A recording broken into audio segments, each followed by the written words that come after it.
Olá pessoal, meu nome é Eliege, sou professora de ciências e vou ministrar a aula 1 da Educação de Jovens e Adultos, EJA, 8º e 9º ano. Vamos falar sobre o evolucionismo, que é o estudo da origem das espécies e das modificações sofridas ao longo do tempo. Dentro dessas ideias evolucionistas estão as teorias de Lamarck e Darwin. Lamarck nasceu em 1º de agosto de 1744 na França e morreu em 1829 em Paris. Ele foi considerado um dos pioneiros do evolucionismo. Então Lamarck, ele defendia que os seres vivos provinham de outros seres vivos e que cada espécie ocupa um lugar na escala natural. A teoria da evolução, elaborada por Lamarck, ficou conhecida como lamarquismo em 1809 e evidencia dois princípios: o princípio da lei do uso e do desuso, a lei da transmissão dos caracteres adquiridos. Então, na teoria de Lamarck e Darwin, ele fala sobre a lei do uso e desuso como se as partes do corpo excessivamente usadas por algum organismo, iriam se desenvolver e outras que poderiam se atrofiar com a falta de uso. Então, com o uso excessivo dos pés, essa imagem retrata que o pato ele desenvolveu as membranas entre os dedos, conforme ele ia tentando nadar, utilizando muito dos pés, se criou a membrana. Aí, segundo o lamarquismo, ainda a teoria relacionada a Lamarck, ele também tem um exemplo, que é muito citado, que é o da girafa, que pelo hábito dela se alimentar de folhas altas, ela teve o pescoço gradualmente alongado. Essa mudança teria sido transmitida às gerações seguintes. Então, devido que a árvore era alta, a girafa era pequena, para que ela conseguisse alcançar as folhas da árvore para alimentação, o pescoço acabou se distendendo. A lei da transmissão dos caracteres adquiridos também é uma teoria de Lamarck.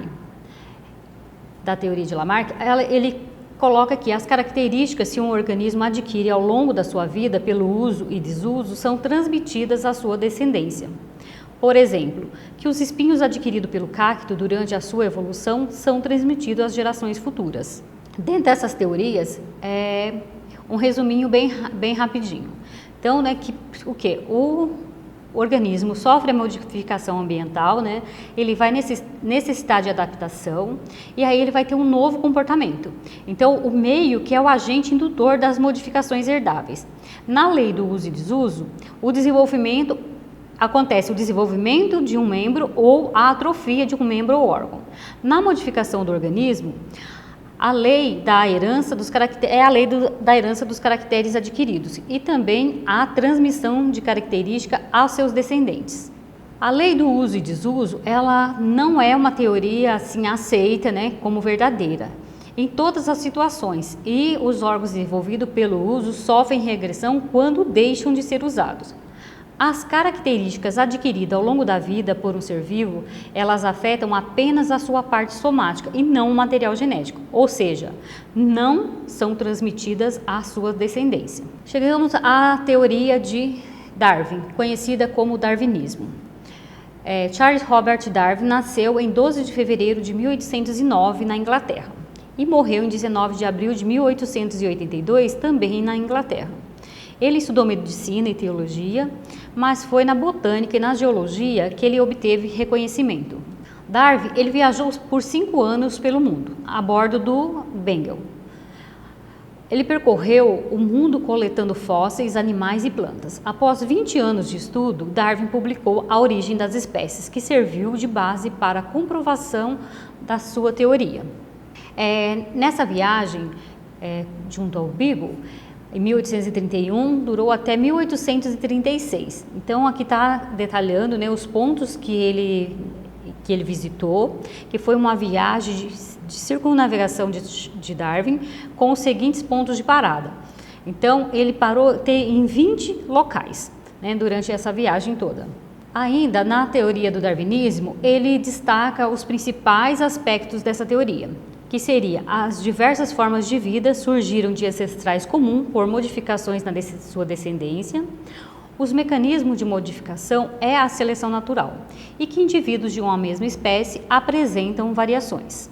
Na teoria darwinista, caracteriza como com o organismo que sofre variações favoráveis às condições do ambiente em que vivem, tem maiores chances de sobreviver e deixar seus descendentes, quer dizer, a melhor adaptação do organismo ao ambiente. Assim, ao longo das gerações, a atuação da seleção natural sobre os indivíduos melhora ou mantém o grau de adaptação destes ao meio. Darwin era altamente experimentalista como pesquisador, né? Ele fazia as suas experiências no mosteiro e ele iniciou uma grande discussão sobre as leis que regem a evolução. Alguns dos fatores que influenciaram a sua obra foram os dados geológicos, os dados demográficos, dados biogeográficos colhidos durante as suas viagens. E durante a sua viagem na Argentina, Darwin encontrou muitos fósseis de mamíferos já extintos e observou que eram muito semelhantes aos atuais. E percebeu que dentre os atuais também havia diferenças dependendo do local onde eram encontrados. Então, aqui, por exemplo, tem duas imagens de tatu, né? Um animal que já foi extinto e o tatu que conhecemos hoje, o atual. Então, segundo o darwinismo, existiam umas girafas de pescoço. Segundo a teoria do darwinismo, existiam girafas de pescoço longo e de pescoço curto.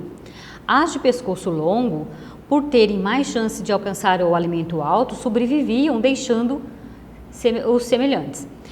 Então, aí ele discorda, né, da teoria de Lamarck, que imaginava que era o pescoço da girafa que ia crescendo, né, com a forma que ela utilizava para alcançar o alimento nas alturas. Mas Darwin chegou à conclusão de que seria uma adaptação, né, que o animal ele precisa ser adaptado ao meio. Então, que somente os que tinham pescoço grande conseguiam lugares mais altos e os de pescoços mais curtos nas alturas mais baixas.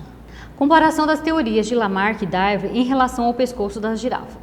Então, como eu acabei de explicar, né, o lamarckismo, o esforço que conduziu ao crescimento do pescoço e essa característica foi passada para a sua descendência. Essa é a teoria de Lamarck. Ao contrário, Darwin ele verificou, né, que as girafas de pescoço mais comprido conseguiam alimentar-se melhor do que as outras e, como tal, elas deixariam mais descendentes. Na época em que Darwin sugeriu a sua teoria evolucionista, foi muito criticado, pois na Bíblia estavam presentes as ideias fixistas.